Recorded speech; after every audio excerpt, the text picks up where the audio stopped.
Robert Plank Show, Episode 13, How to Create and Sell Software on the Internet.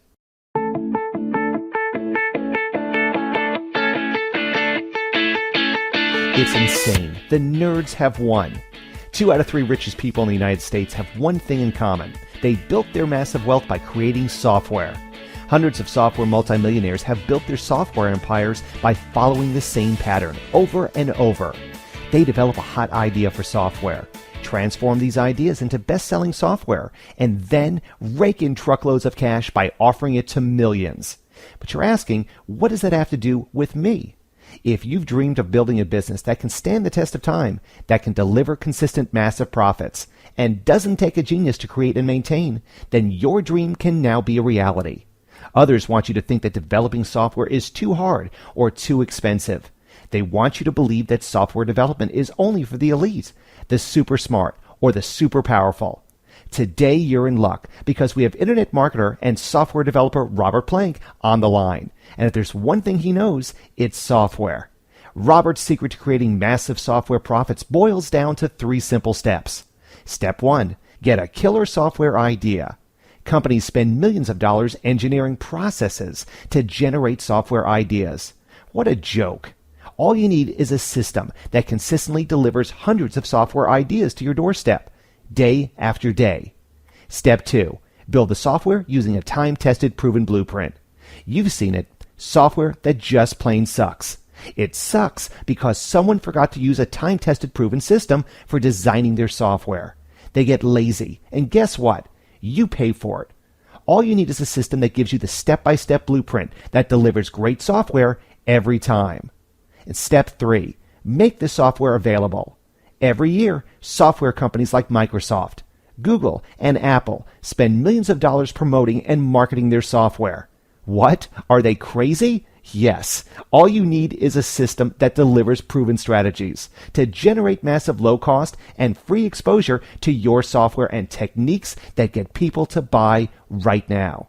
That's it.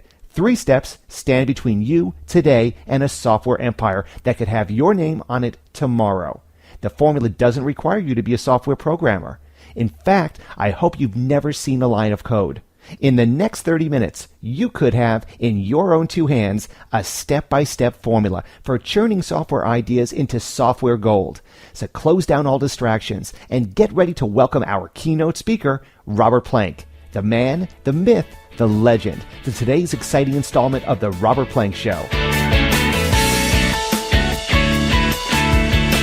All right, it is the Robert Plank Show. We went a little longer on the intro this time because I really want to stress the benefits of outsourcing and getting your own software created, especially if you're not a programmer. And I would say that that's the number one resistance point I get when I have any kind of software training at all.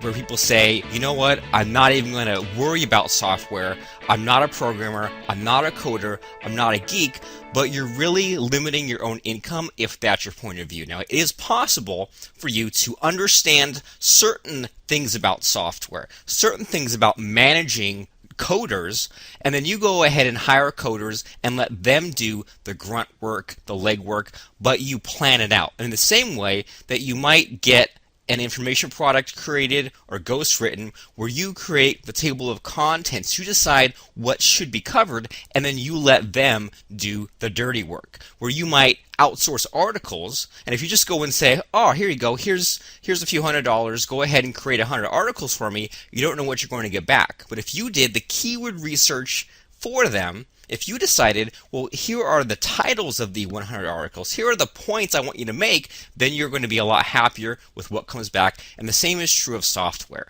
And even if you don't want to become a full-time software creator, even if you're just a local business or an online business or an information marketer, you can benefit by having even a simple piece of software in your business. Even a simple piece of software that maybe you bought rights to. Maybe you bought rights to source code and now you're going to get it improved. Or maybe you just created what we call a spec, a specification for a piece of software that you've always maybe needed in your own life, or maybe you have a course already, and as part of this course you can include this piece of software to basically outshine and protect yourself against your competition. Now think about this.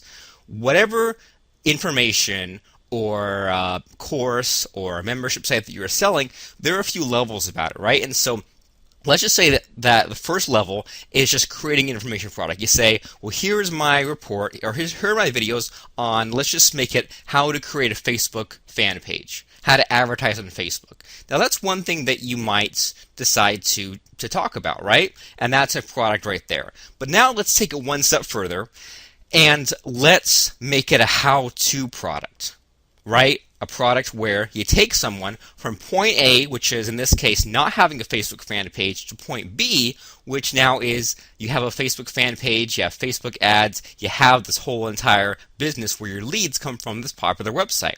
And now let's take it even another further step. So let's just say that's level 3. Level 1 was create an info product. Level 2 was make it a how-to point A to point B step-by-step solution. And now level 3 is training on how to use a specific particular piece of software. Now there's software out there that helps you figure out, if you put in a keyword, which advertising to go after, which fan pages to target. And so you might say, well, here's my course on Facebook, and as part of it, or as part of one of the modules, I'm going to give you my affiliate link to go and buy this piece of Facebook software. Or maybe if they don't have an affiliate program, you just say, go, here's a regular link and buy. Or if you can work out some kind of a licensing deal, which I've done many times, you could say, I even bought your copy of this piece of Facebook keyword software, and as part of this one module, I'm going to show you how to use it. So let's say that's level 3. So we'll go level 1, info product, level 2, step-by-step course, level 3, instruction on how to use a program. And you might get to the point where you say, you know what, it would be a lot easier if I didn't have to send people off to someone else's software product, or if I didn't have to kludge together all these solutions. What if I had an all-in-one tool that would somehow create your Facebook fan page for you, set up your ad campaign, maintain it, or did all these different things that you as the product trainer, you as the person who's developed the system and is now marketing it, this software matches indirectly with your system and nothing else exists like it, or at least nothing else exists with your personal twist. So I'm not saying that you have to become a totally different person marketer, but is it possible that there's something in your business, whatever it is, where a piece of software can benefit? I mean, even if you think about it, even all these local, retail stores, like Walmart has a cool iPhone app where if you're going to buy a TV, well, what's the problem with buying a TV at the store? Well, you don't know what size, or you have to do all these measurements. But Walmart, I'm not sure if they still have it. I checked recently, I couldn't find the app, but Walmart used to have an iPhone app where you could take a picture of your wall, and it would somehow figure out the distance between you and your wall. And I think maybe you had to walk backwards or something like that. But you basically took a picture of your wall and then drew a square, like a bounding box, to figure out what size TV would work on your wall. So you take this photograph and then draw a box over it, and then it would say, okay, well now that wall is good for a 52-inch TV. I mean, I don't have to tell you that different pizza chains have the ability now where you can order online, or you can order on an iPhone app. You can, place an order on your app and then go ahead and pick it up. So all kinds of businesses can benefit from some kind of a software app. And even if you're not a local chain, even if you, like we were saying, sell training or have a book or something, software will really help you. I mean, even something as weird as if you're a motivational coach, or you're in the self-help, time management, productivity, feng shui, you could, create a piece of software that helps people stay organized, like your own unique to-do list kind of an organize, or a piece of software that contains different kinds of, hypnosis audios or things like that. And so what's really cool about you having a software product of your own is selling it becomes super easy, because let's think about this. Let's say you have this course that's got 50 videos, and it's got all these modules, all these bonuses. It becomes really difficult to explain it, right? And you come across this issue of, well, now it takes me this long sales letter, this long video, this long webinar to explain everything that's in my course. And then my other weakness is, what if I list 50 things and someone only wants 3 of them? Well, now they're looking at this whole big package saying, well, I just want those things, the rest of it will be wasted. And so also competitors, right? It's very easy for competitors to jump in and pretty much clone and knock off your entire course, and of course not do it as good, but they may look at your sales letter or look at your table of contents and try their best to teach it, and then now it's hard for someone to distinguish them from you. On the other hand, if you had a 2-minute video showing your piece of software, click, click, click, and this big, complicated, tough task that people used to struggle with is now done in just a few seconds. So now you can have the quick commercial, the quick infomercial, and just demonstrate it, and then people buy based on that.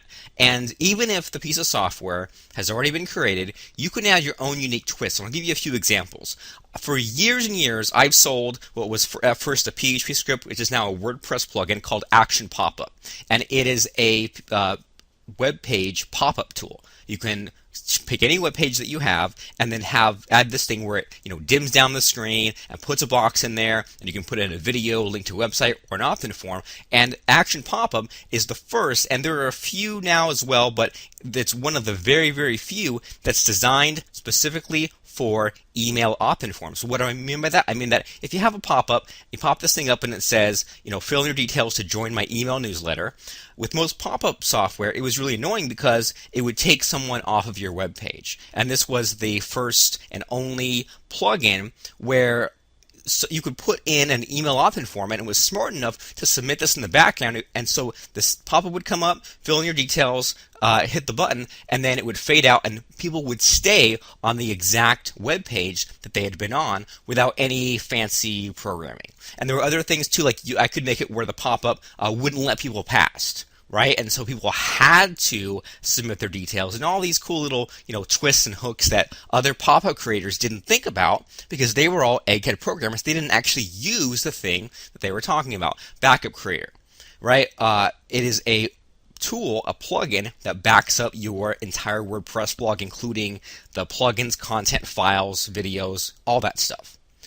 But what makes Backup Creator unique is it's very fast. Which means that we still are the only one that does this, where you can directly copy a backup from one server to another. And so we can, in about 2 minutes, back up the plugin in one place, install the plugin in your brand new site, and move it over just in a few seconds, and no one else does that. The big flaw with other backup programs is it was very technical. You had to back up, download, go over here, upload, wait for it to finish, and ours was just as few steps as possible. And I can go on and on, but we have plugins like WP Import that imports all the content in your blog, Paper Template, which is a sales letter plugin.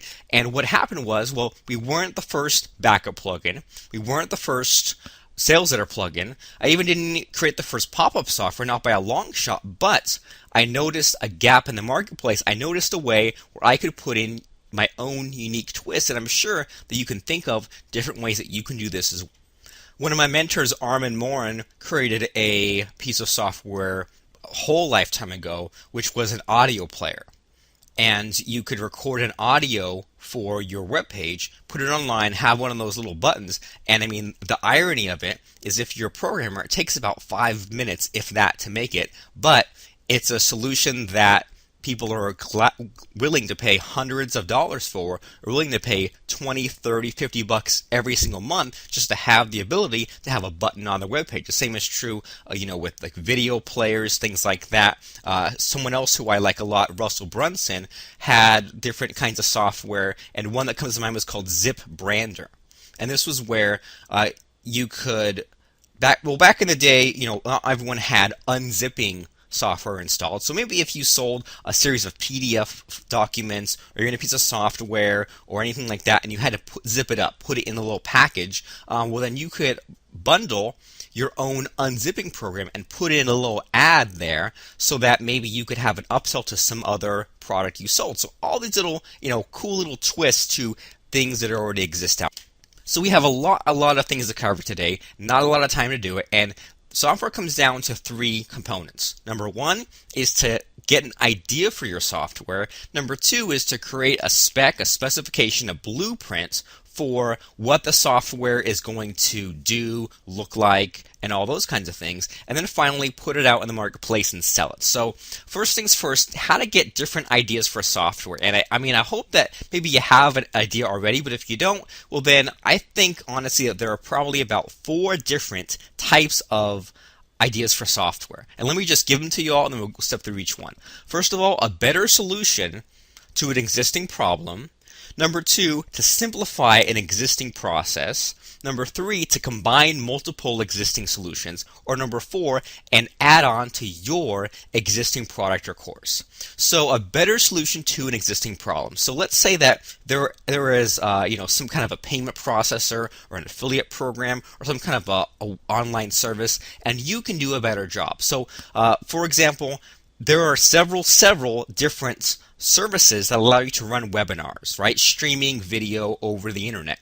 And the most popular one is GoToWebinar. And people always have complaints about, well, it doesn't do this, doesn't do that. So what if you created your own low-cost webinar service with a low monthly fee or a one-time fee or something like that that uses Amazon S3. So Amazon S3 is a file storage service. What a lot of people don't know is that you can actually use it to stream video through it. And you can create, if you wanted, a Windows or a Mac program that could record the existing screen that's in front of you and then slowly put pieces of that video up onto Amazon S3. And then when people were viewing your video, then it would, download and stream the video as you created it. Now, I have some idea of how complicated that is to create, but that is outside of my personal skill level. So we're going to get into in a little bit how to organize this and how to make your intentions clear about what you want it to do. That way you don't have to do it. You don't have to learn all this stuff, but you're also happy with what comes back. Another example of that is there are all these online services you might not even know about, but there's one called Twilio, which basically allows you to connect a telephone to anything you want, to the internet. And so, for example, you could create a call forwarding service, a voicemail service, and it's all just by doing what are called system calls, API calls, basically talking to this infrastructure that's already there.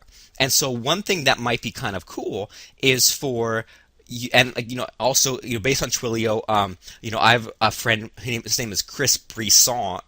And he has a service where you can basically build a list of phone numbers, kind of like with Aweber, which is an autoresponder service. And you can give people the ability to give you their phone number, and you can build this list of 1,000 phone numbers. And then when you want something to say to them, you can send a text blast to 1,000 phone numbers. You can send a voice blast to 1,000 phone numbers. You can even put them on a step-by-step sequence where, I have some courses where if you join my course, then my system will call you every single day for a minute and give you a motivational message every single day about where you should be in that course. And it uses my friend Chris's service, but his service is based on this thing called Twilio. So there's all these better solutions to things that are already out there, but you can add your own little twist. So that was number 1, better solution to an existing problem. Number 2, simplify an existing process. So is there something out there that you see people doing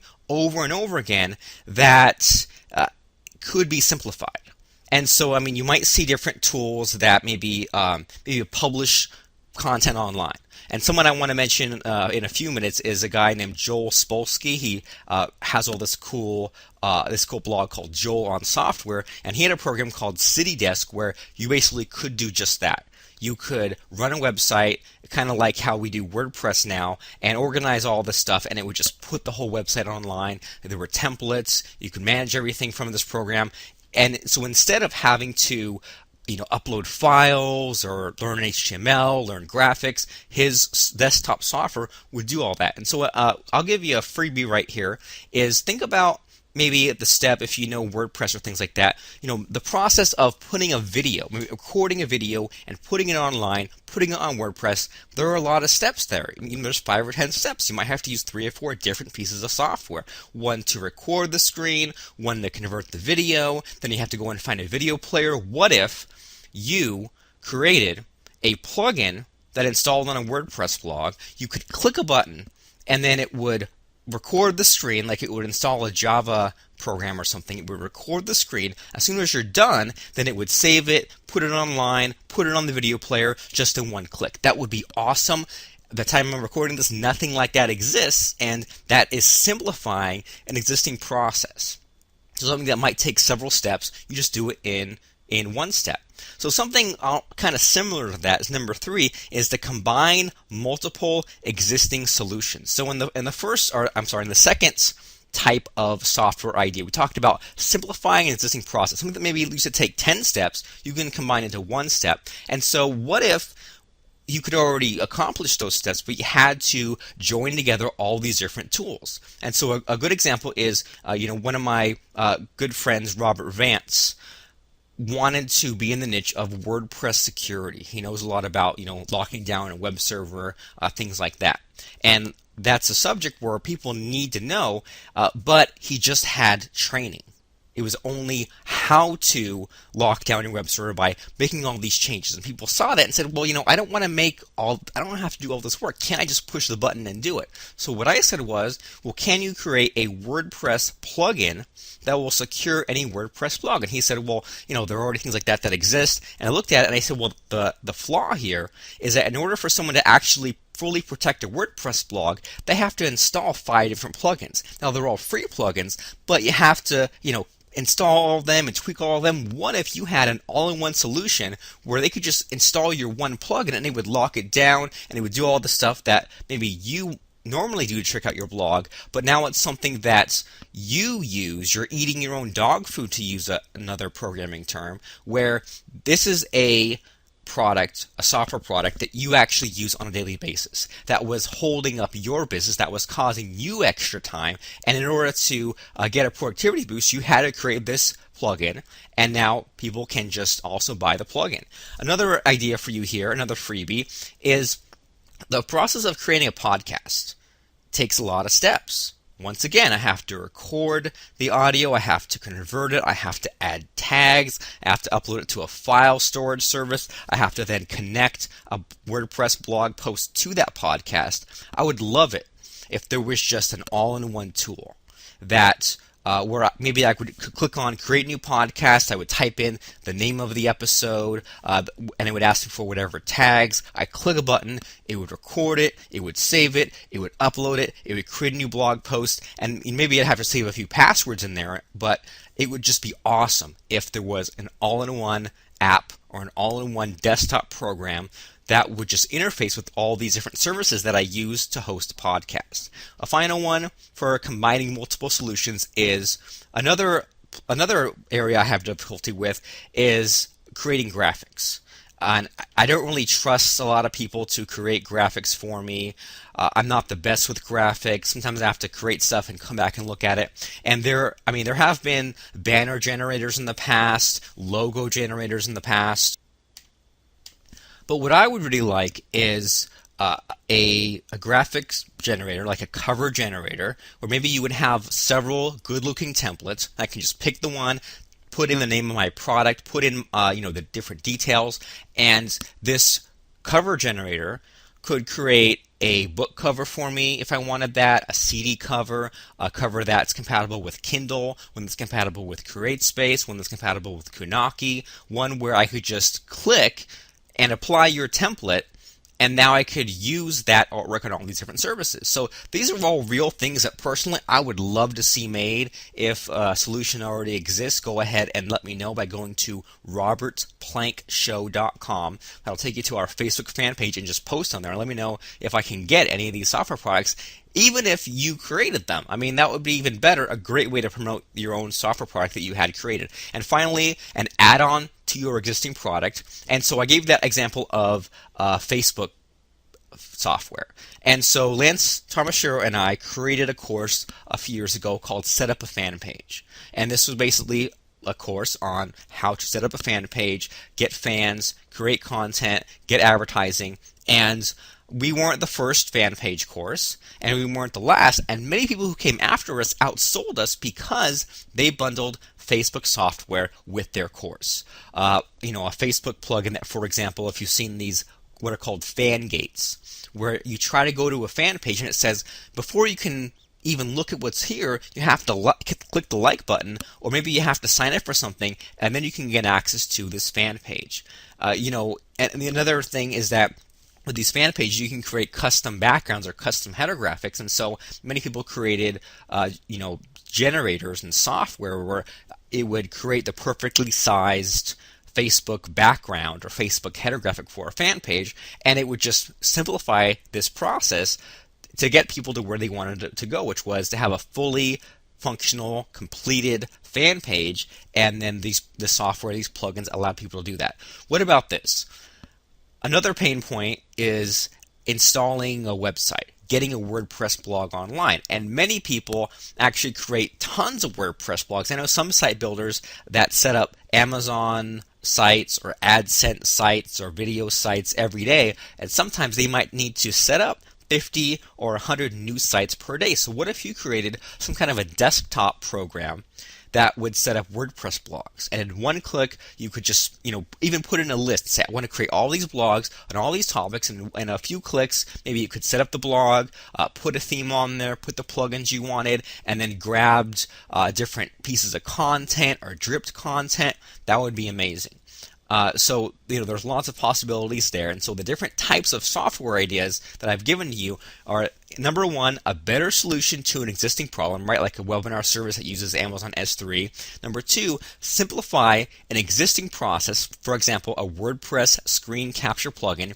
Number three, combine multiple solutions like a podcasting creation app, or maybe number four, an add-on to your existing product or course. So if you teach something like Facebook, for example, or you teach something like setting up a WordPress blog, well then what if you bundled this software that would make the process so much easier, and then people would buy just because of the software. The training is now secondary, so it's easier to pitch, you have less competitors, but there are a few things to worry about, which is why you need to continue listening to this podcast right now. So, I hope that we're getting a few ideas in your head. So like if you're in real estate, if you have a real estate course, could you put in like a mortgage calculator in your membership site? Or if there was some reason why it needed to be on a desktop program, something that would grab these real estate listings and maybe help you calculate, or maybe even identify for you, or maybe even, how about this, pop up an alert on your desktop if there's a piece of property for sale that falls within certain parameters. So let's say that you had a real estate course about buying foreclosed homes, like buying a bank-owned house, and then buying it and then flipping it and making a quick $20,000, $50,000. So maybe there's some kind of a formula for identifying a piece of property that you should bid on, and based on, is it going to be easy to sell? Is it underpriced? Is it in a good neighborhood where it'll sell fast? And then you could just, put up this piece of software that would put up an alert if there was a home within your area within a certain, mileage range, where you could just go and grab up that listing. What about something like, even for a realtor, some kind of a WordPress plugin? And this would be actually pretty easy to do, where it used this thing called geotargeting. Now, what's geotargeting? Well, let's say that you live in Los Angeles, California. I could make a plugin where if you came to my website from Los Angeles, California, then I could show you a web page just for Los Angelinos. Los Angelians? I don't know what the term is. But then, if you live in New York City, I could show you a different web page, and I can pretty much detect where you live based on your IP address. And so if you know the right keywords, if you know that's called geotargeting, then you could actually create a WordPress plugin for realtors, or if you are a realtor, you could use this, where you could say, I want to show this one landing page if someone lives within 50 miles of this location. So that way you could show a landing page showing local homes. And then maybe if they don't live within the area, you could get them on a mailing list for some general real estate training. That could be pretty cool, right? Or maybe you could, decide, well, you want to sell in these 5 cities nearby, and so based on exactly where they're at, then you would show a different kind of landing page or something like that. I don't know.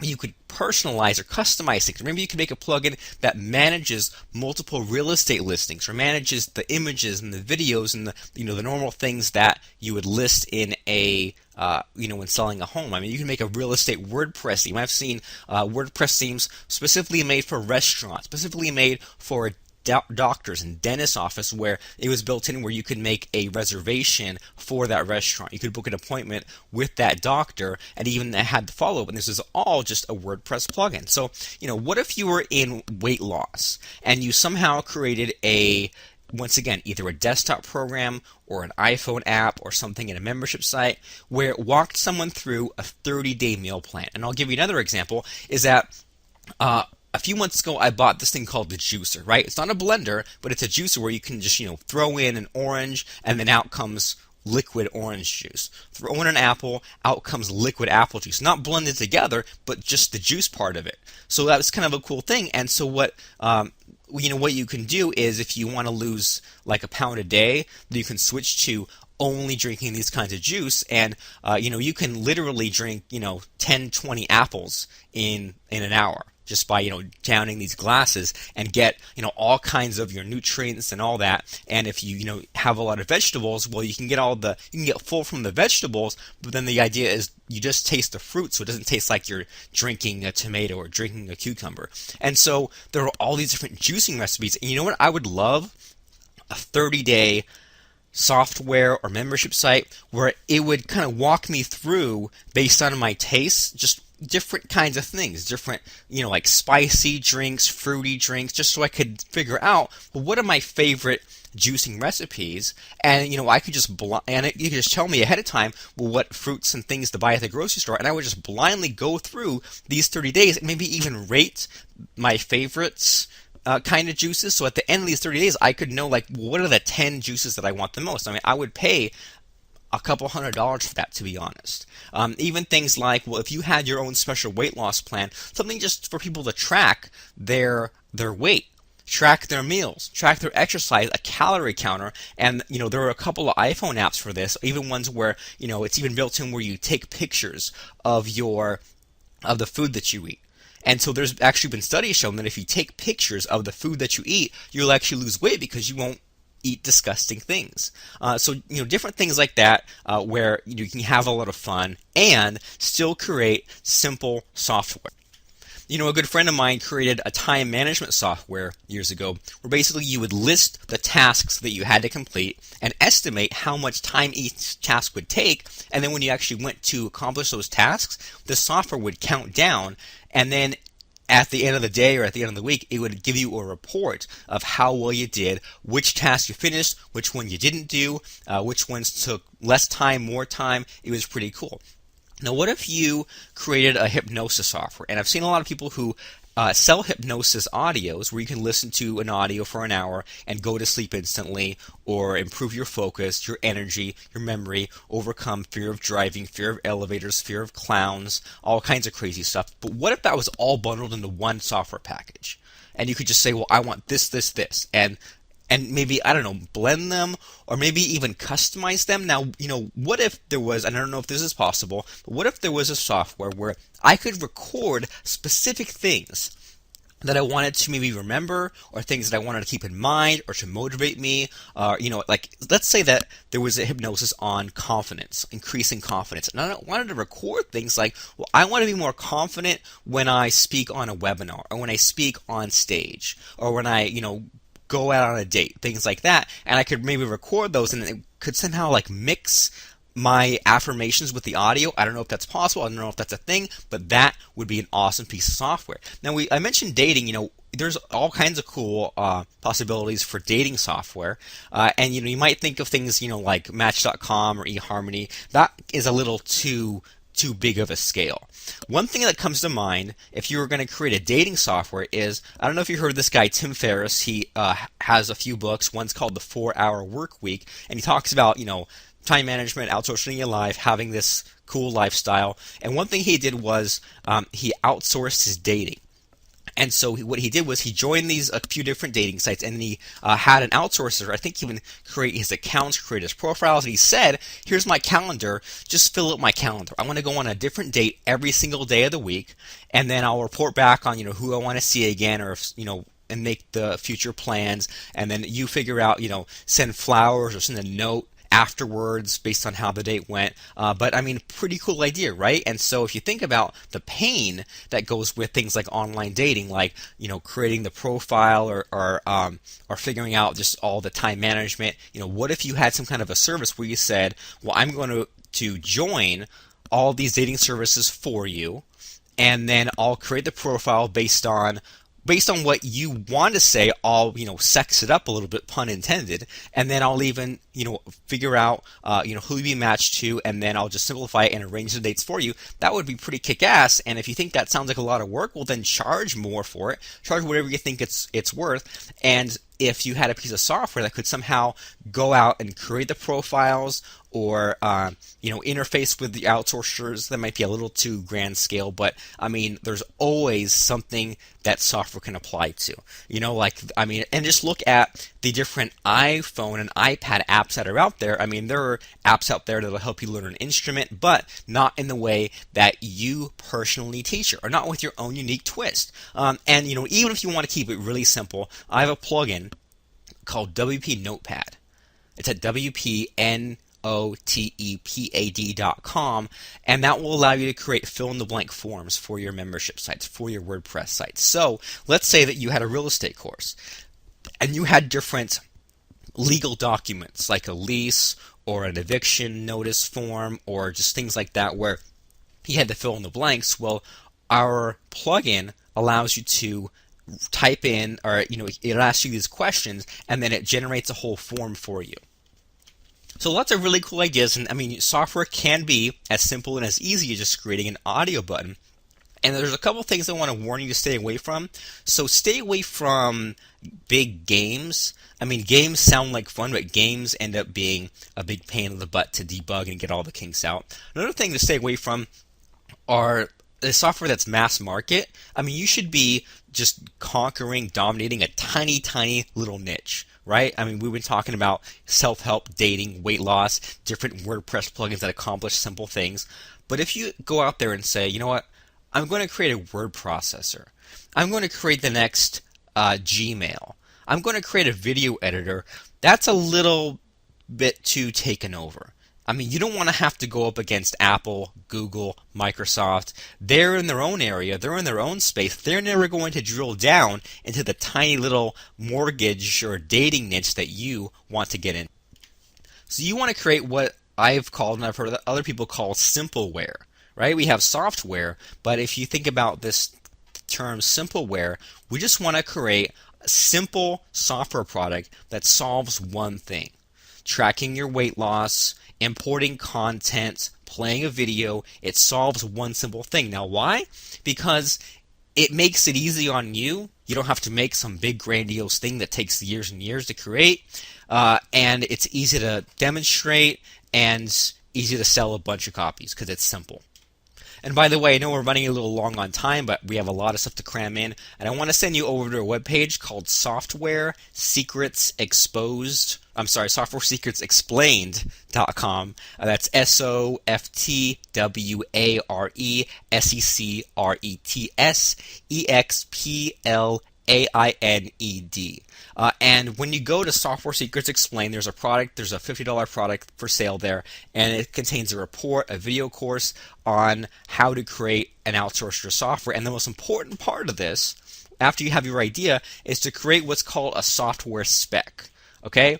And what that means is that you want to explain in a way, in plain English, exactly what you want your software to do. And you don't want to go overboard and make this 100-page document, but you still should at least have a page or two about what it is you want your software to do.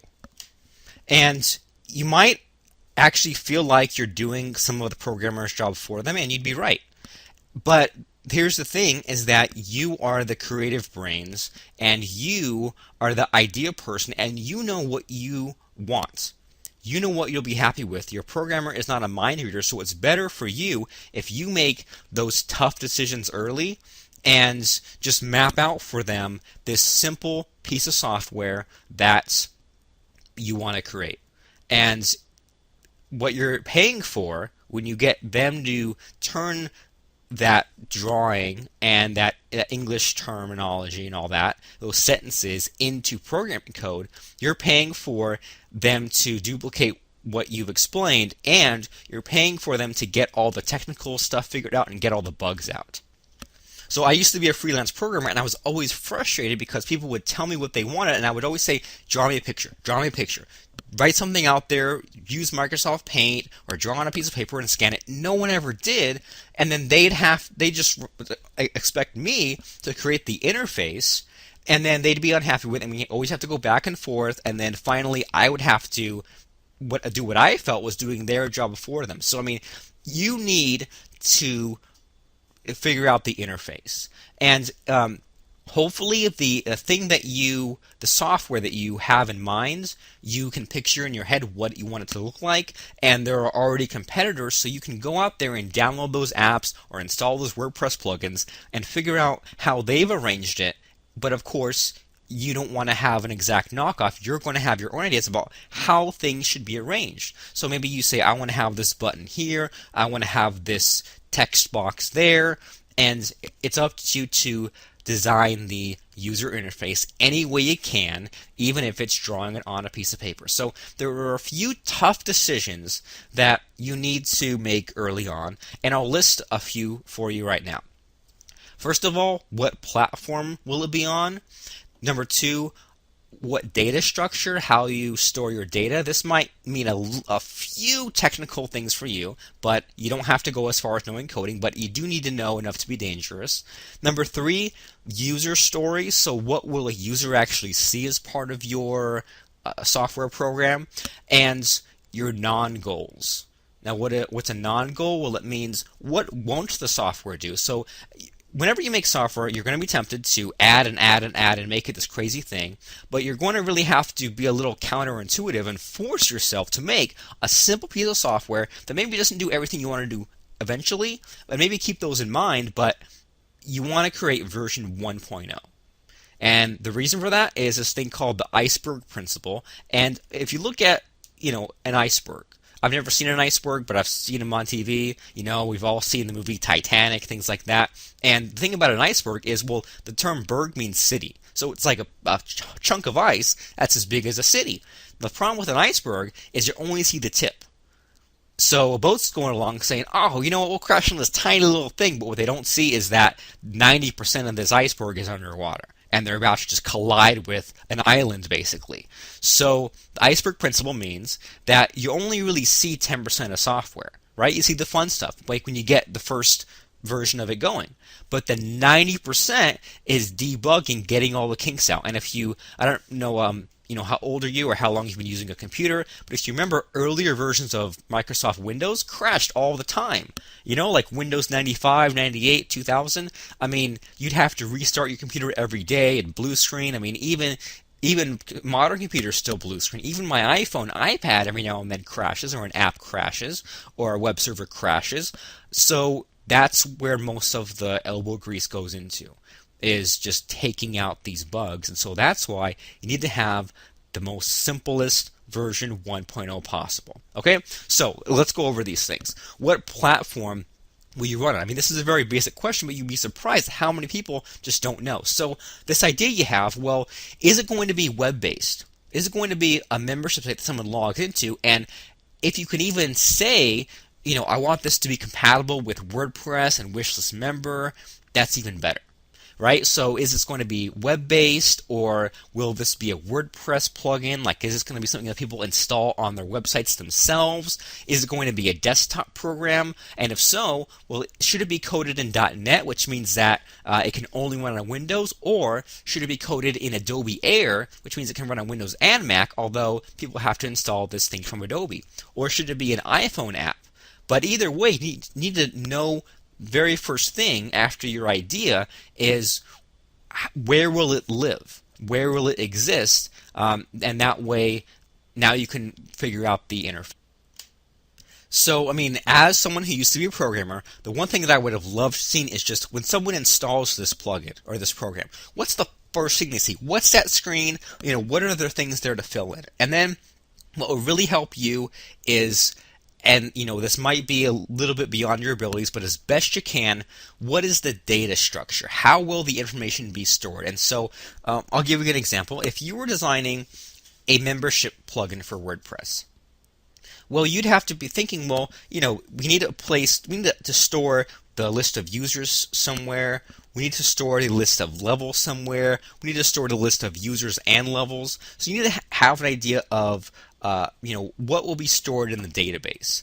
And since we're talking about WordPress plugins, there's a tool in your cPanel called PHP My Admin, where you can just kind of like goof around, browse around, and look at how things like WordPress plugins store information.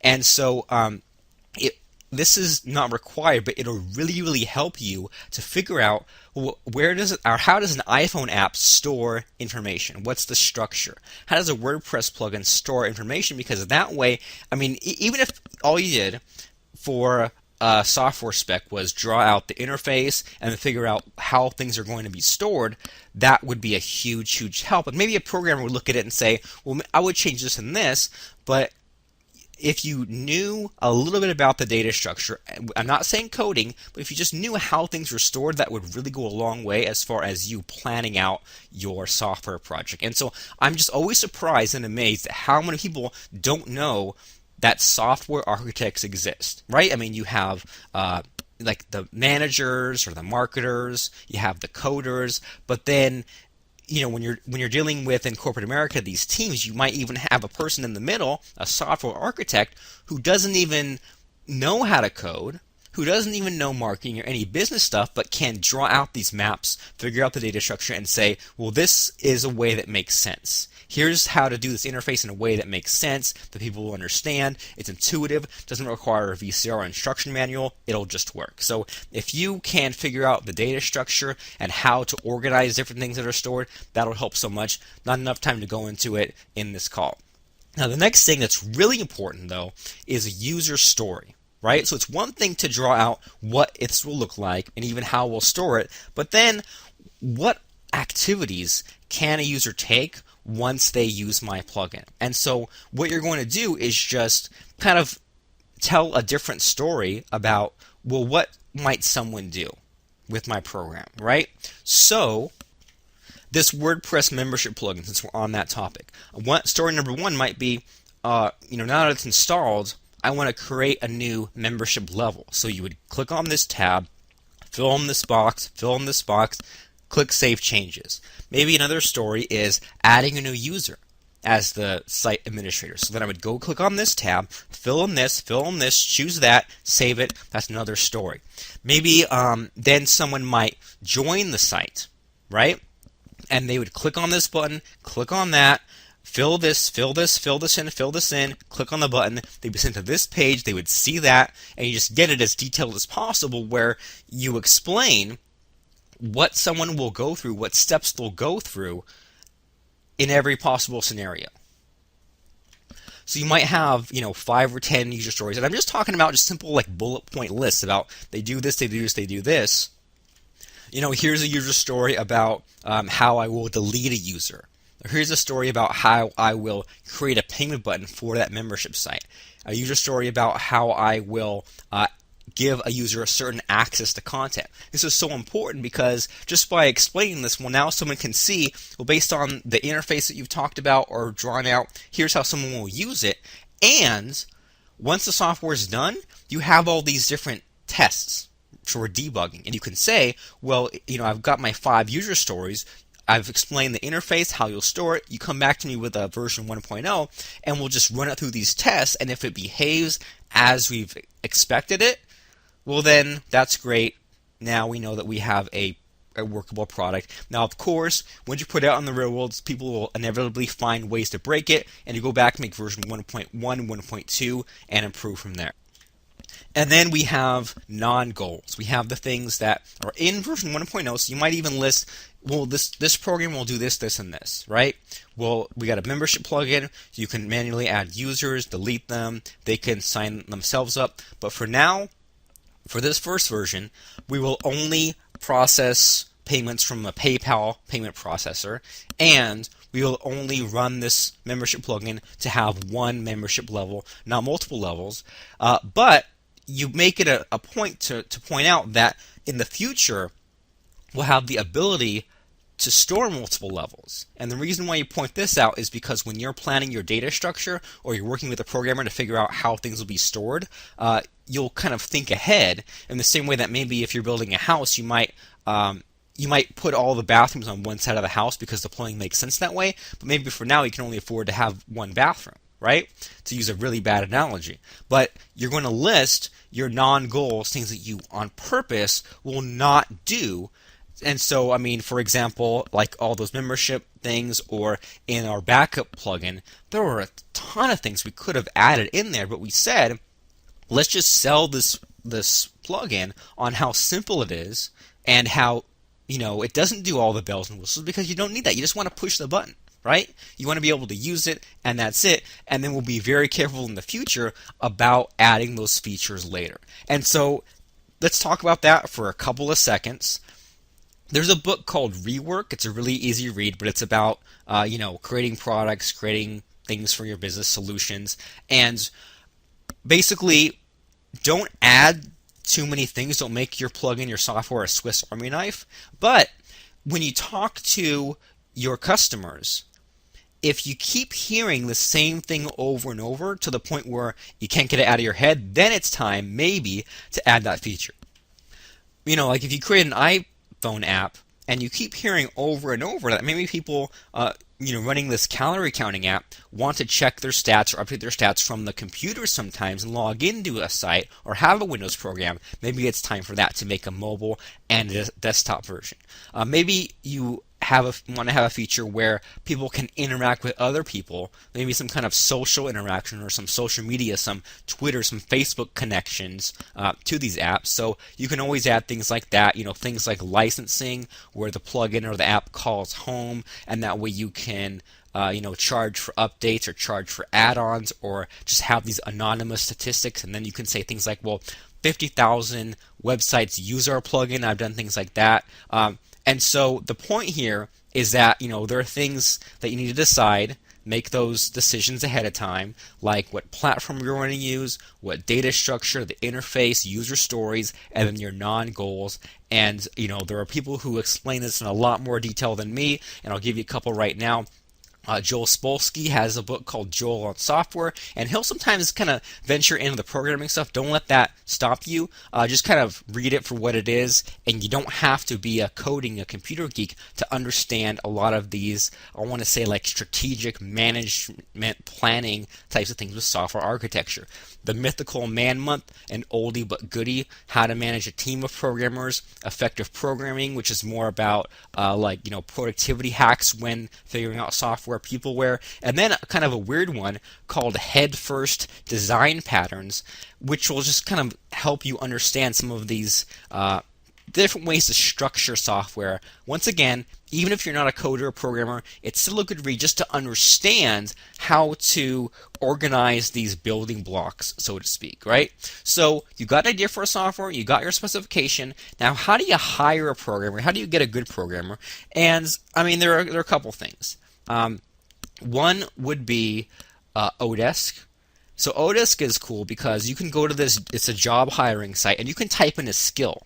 So if you know that you're going to have this iPhone app created, well, then you can type in iPhone developer and then get a list of people who are iPhone developers, and then narrow it down by their location and by their rating and by their job history. What's also great about Odesk is that you can post a job and hire them and explain your specifications, and even I would say to look at other people's jobs and model what they've put as far as what you have. And if you can find a similar looking job, then you can kind of not copy, but look at what they've said, and maybe you might catch things that they've missed, or because I've explained these different things to you, like user stories and non-goals, where you can actually have a better listing than them, right? So with Odesk, you can say either, well, you can make it a fixed price job or an hourly job, right? So you could say, I'm going to charge $500 for this, and that's it. And I pay you $500, and you just make the software to my specifications, and then once you actually fulfilled that, you will get paid. The other option is hourly, and you can say, well, I want to pay $10 an hour, and they might bid $8 or $15, and then once you've hired them, it will actually take snapshots of their screen as they clock in time for you. So you're paying them by the hour, but it's not like they're dragging their feet because you still see what's on their screen. And so what I would recommend is that you and this is where it gets a little tricky, you want to post a really simple job. Right? You want to post something where it's a few $100s, you make version 1.0, maybe you plan for the future a little bit so you don't get painted into a corner, but just a really simple mini project that maybe takes them a couple of days and that's it. Maybe a week and that's it. Maybe it costs you $500 and that's it. So you have that really simple software product, and you can hire them again if you like them. And you can look at things like how they commented their code very well, and you can do your best to hire. You know what? You might be tempted to hire someone based on a low bid or a low price, and then you get what you pay for. If you can, try to hire like an American college student. And you can tell by their picture if they're young, or you can tell, if they're in the United States, and then they have a low bid, and if they went to school, they went to college, if they're attending, they'll put that in their profile and their description. But if you can hire an American college student, well, they're actually in the process of being trained the proper way to program, but they haven't proven themselves. They're not bogged down with a day job yet. They're just trying to make some money on the side. That's a good match, a good fit for you. Now, as part of my hiring process for things like article writers and transcriptionists and editors, is I have them take a really quick test as part of the hiring process. So what I would suggest is maybe if you know a coder, or maybe this might be a job to hire out, but maybe take a piece of code of something and put an obvious error in it. And then maybe so that you post your specification, different people come back to you with their bid, and then you immediately respond and say, well, if you want the job, here's this broken line of computer code. And it's something where hopefully like they can't Google or look it up. And you say, well, here's this line of code, and there's this, and you know what, how about this? Go and just I open up a random WordPress plugin and just take out a couple of lines, or take out a couple of letters, or add a couple of punctuation marks, and just say, well, this is broken, how would you debug this? Something where they could just, in a couple of minutes, figure it out. And I think that alone would help you to narrow down the hiring process. So that way, you go on Odesk, you post your job, post your specification, you say, I want it to look like this, here's some of the user stories, it won't do this platform, here's my budget.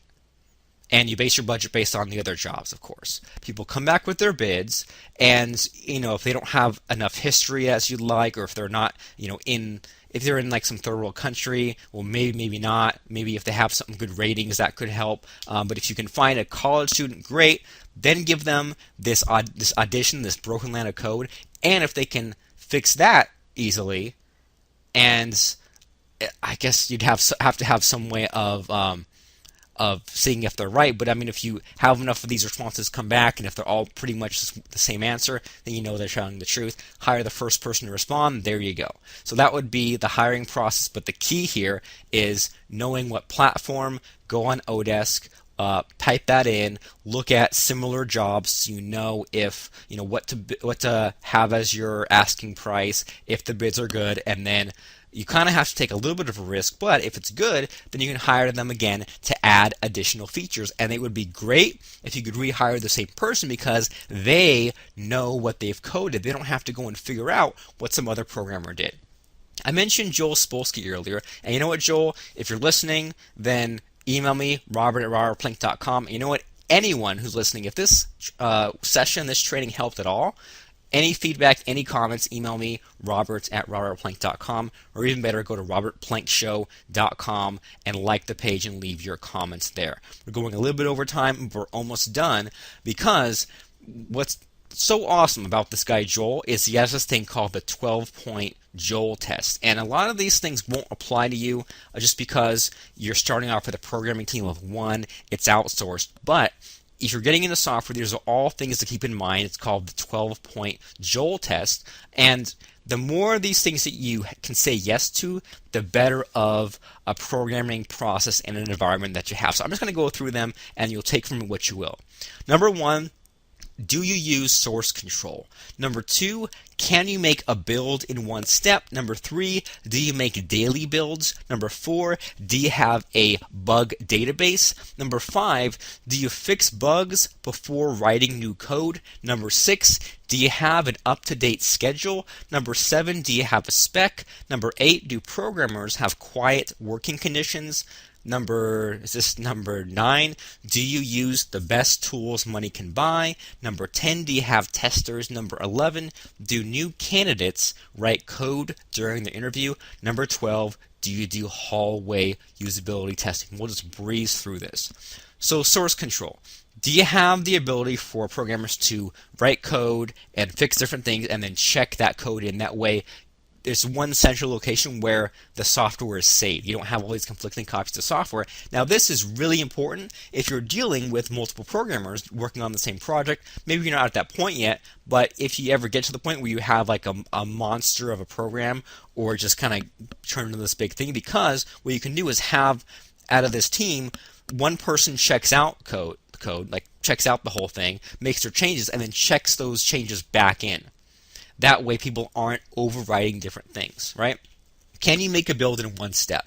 So this is really important, and this might not concern you, especially if you've outsourced it to someone who you haven't met, but if they can make a change, a quick change, and just click a button, and it's all online, it's all compiled, the plugin's ready to go, that's really helpful. And I mean, that's what I do when I create my WordPress plugins. I can click on one button, and that latest version of the plugin is, all the code's all been protected, it's packaged up, it's put in the members area instantly from one button. I don't have to go through all these different things. I don't make mistakes. Number 3, do you make daily builds? So this means that basically every day you have basically let's just call it a beta version of what you have so far. So you have the public version of your software, the one that's been tested as far as you can do, and then you have these different iterations where you're slowly improving on it, but the software never at any point breaks. You're just adding on these fixes to it, and that way you can always roll back. So maybe if you lost something or you had to go back to something, you could go back to 2 days ago and get to that earlier build. Number 4, do you have a bug database? And so you might know of something like this, and it's kind of similar, called a support desk. So instead of handling issues or bugs or problems with customers over email, have a support ticket system where someone can submit a ticket and say, okay, well, here's the problem. When I click on this button, then the whole thing errors out. There's this big nasty screen. And so what you can do is they can submit a ticket, and then you can assign it to one of your programmers, and then they can figure out what the issue is, they can fix it, they can mark it as fixed, and that way, if the bug ever comes up again, you can find out, well, was that bug fixed or not, or what's the solution, is it really a bug, and so that way, everything is all organized in one place. Do you fix bugs before writing new code? So here's the thing is, adding new features is fun, it's sexy. Fixing existing features isn't as fun. But you want to have software that works. And so at any time, if I have a certain limited amount of time, a certain limited amount of things I can do, and the choice between keeping the features at a small amount and fixing the bugs that are already there, I'm going to fix those bugs, because you don't want to, make your software even worse and make it buggy and do all these things, but it breaks all the time. So if you have bugs, just be very careful about introducing new features, adding new code, because you'll just amplify the problem. It's better to play it safe and fix the bugs that are there before creating new versions. Do you have an up-to-date schedule? So do you know exactly when your software product will launch, when it will be done, when you're going to go into the debugging phase, and even as far as that, what milestones can he create? Milestones are like the best thing a programmer can do, and it's good for you as the software architect or the hiring manager or whatever it is you want to do, because you can say, well, here's the date, in a month the software will be done, but I want to have it ready to test a week before that. And a week before that, I want to have maybe some of these features on there. But I mean, this way you can hopefully have a product that stays shippable all the time, and as it kind of comes together with the programmer, you can try it out on your own, play with it, and maybe it doesn't have all the features just yet, but it's functioning, and you can avoid issues along the way if a problem gets caught by you early on, if that makes sense. Do you have a spec? So have you created this document that exactly outlines in plain, simple English what it is you want your software to look like, do, and not do? That way you're happy with what comes back. Do programmers have quiet working conditions? So this is kind of a productivity thing. You might have heard these different sayings like, if someone gets interrupted one time, that's 15 minutes of time they need to get back in the zone. 15 minutes of productivity lost. And if you have a team of programmers, or if you are always interrupting your programmer, they can't get in the zone. And so just having these quiet working conditions mean that sometimes people have to solve their own problems, and they can't always be running back to you for this decision, that decision. Just get it done, get something to show me instead of talking to me all the time. Just get these things done. Do you have the best tools money can buy? And this pretty much means, well, we don't want to go cheap, and we don't want to have to use cheap tools that take our programmers 5 hours to do something that could be done in 1 hour. So let's just say, for example, that you're me and you're creating a backup plugin for WordPress that backs up to Amazon S3. Well, I could spend 2 weeks coding all this extra stuff to interface with Amazon, or I could just buy a library, plug it in, and even though I might have spent a couple $100, now I've saved myself weeks of time and even more time in debugging, because I just did that shortcut, and instead of trying to save a couple $100 to waste a month, I did the smart thing and just used the best tools money can buy. Do you have testers? So this person creates a software and they'll test it as much as they can, and they'll miss a few things. Then you'll use the software, test as much as you can, and you'll miss a few things. So, you're going to have to really beat this thing up. You're really going to have to try to break it. Try to do the dumbest things. If something asks you for a numeric value, like asks you to type in 300 calories, what if you typed in FFJQW? What if you just did it as much as possible to click on stupid stuff, type stupid stuff, and see if it could break it? And so your programmer needs to test this, you need to test, and also have other friends to test the software, just so that they can break it and so that it's intuitive. Do new candidates write code during their interview? This is kind of where I said earlier, break a piece of code and see what everyone's answers are, and then some people's answers will be stupid, but some will, the one that comes back the most common is probably the correct one, so see who answers correctly. And so in this case, he's talking about hiring someone in person, because if you have someone in a closed, controlled environment where they can't spend a day on it, or they can't Google research it, and you had someone in a room and said, well, here's a problem. Things like, even something like, how many gas stations are in the United States?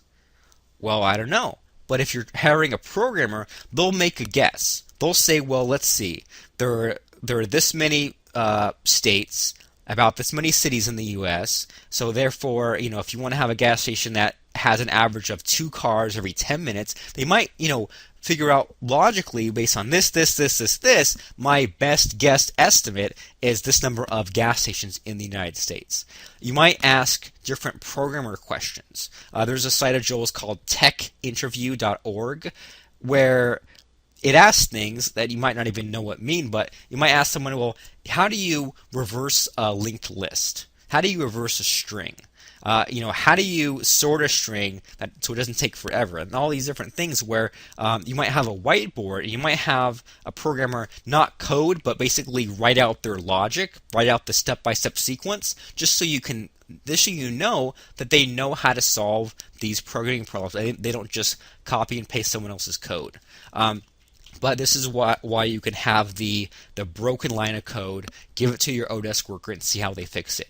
Do you do hallway usability testing? What does this mean? It means, could you grab someone from just walking by in the hallway, walking by outside, and could they figure out how to use your iPhone app, how to use your WordPress plugin within reason? And so one of his services is called Copilot. I actually used it a couple of weeks ago, and this is a remote desktop service where, let's say your grandma needs help figuring out how to type up a Word document. You can say, hey grandma, go to the site copilot.com and type in this number. And then she types in the number, and then now you have the ability to see her screen even if you're across the country. And so there are a lot of ways you can mess this up, a lot of ways to make the interface not user-friendly. And so if someone can just come off the street and figure out how to share their desktop, if grandma can figure it out, then anyone can figure it out, right? So 12-point Joel test, and I'm sure if you just Google the Joel test, you'll find the actual blog post. It's in his book as well. He has a book for Kindle, and it's, do you use source control? Can you make a build in one step? Do you make daily builds? Do you have a bug database? Do you fix bugs before writing new code? Do you have an up-to-date schedule? Do you have a spec? Do programmers have quiet working conditions? Do you use the best tools money can buy? Do you have testers? Do new candidates write code during their interview? And do you do hallway usability testing? So, I mean, if you get nothing else from this, I hope that it's kind of coming together that if you want to create software, well, you do have to know a couple of things, but they're all things that your competitors don't want to even get to. And if you can just figure out the rules of the game and get a simple piece of software created, then you can now have the competitive edge, and you can have that course, that product, that book that comes with the piece of software that's easy to demonstrate, that everyone wants, that you will get extra sales of. People will pass over your competitors because they have the Facebook course, they have the weight loss course, but they don't have the one-click solution that you're providing. So this was an extra long edition of the Robert Plank Show. We talked about getting your software idea for a simple software product, creating your spec, and finally it's just time to launch your product. So hopefully you had an idea, mapped out the spec, hired someone, tested it as they went through these milestones, and you are happy with version 1.0. It's not the best, not the greatest, but it's simple, and it's the first version, hopefully, of many to come from you. Now you launch it. And so what you need to do is, once again, role model your competitors. Where do they sell this software? Do they sell it on ClickBank? I was watching a documentary the other day of a guy who sold different musical rap beats.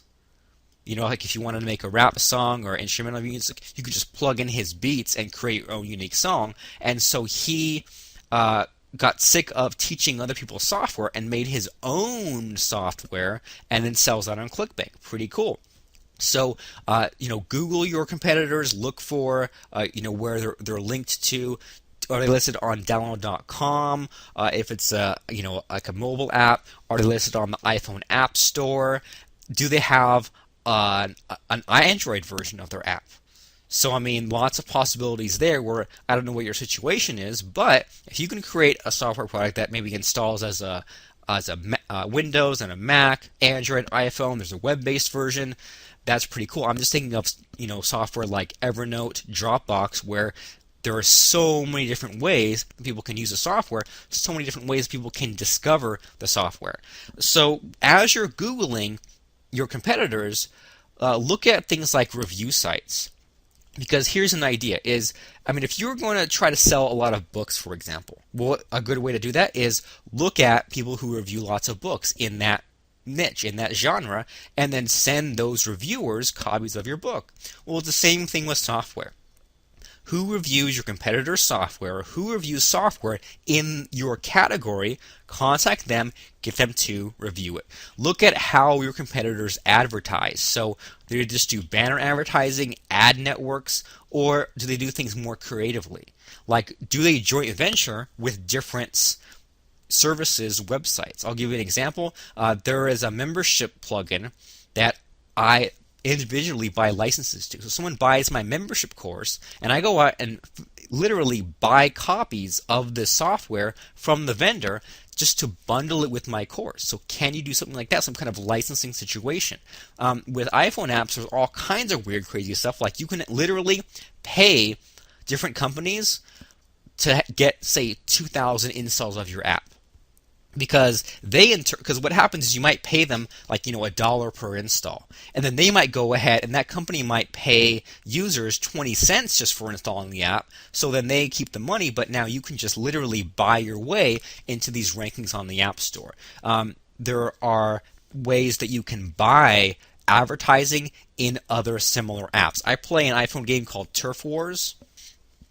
And in order to basically earn special points in the game, then you watch, like a video. And most of the videos are for other competing games. So there's all kinds of cool things, but depending on what kind of software you're creating, the platform, the niche, the market, just look at how they are all selling them.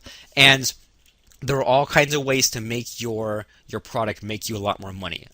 If you can somehow build in an upsell or an ad for your own product. So, for example, for Backup Creator, we added what's called an iframe. And so we made it so whenever someone goes to the settings for Backup Creator, they basically view one of our web pages.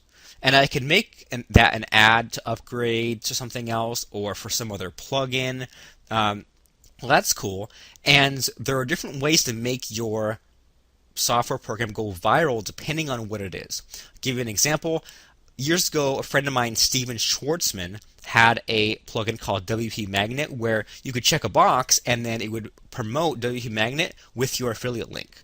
And I put that in Action Popup where you could fill in your affiliate link for Action Popup, and then when the pop-up came up on the screen, it would on the bottom say powered by Action Popup. Someone can click on that, earn an affiliate commission, but now the software builds virally. So many of these iPhone games especially have a social viral component where you can add someone as your friend, you can earn extra points for tweeting about the app, liking the app, all kinds of fancy stuff. But you can't do any of that until you personally, yes, I'm talking to you right now, get a simple piece of software created so that you can get that competitive edge against your competitors. It's easy to make more sales, make more money, and get noticed and stand out from the crowd. I'm Robert Plank. That's all from me today. Make sure to tune in next time for The Robert Plank Show.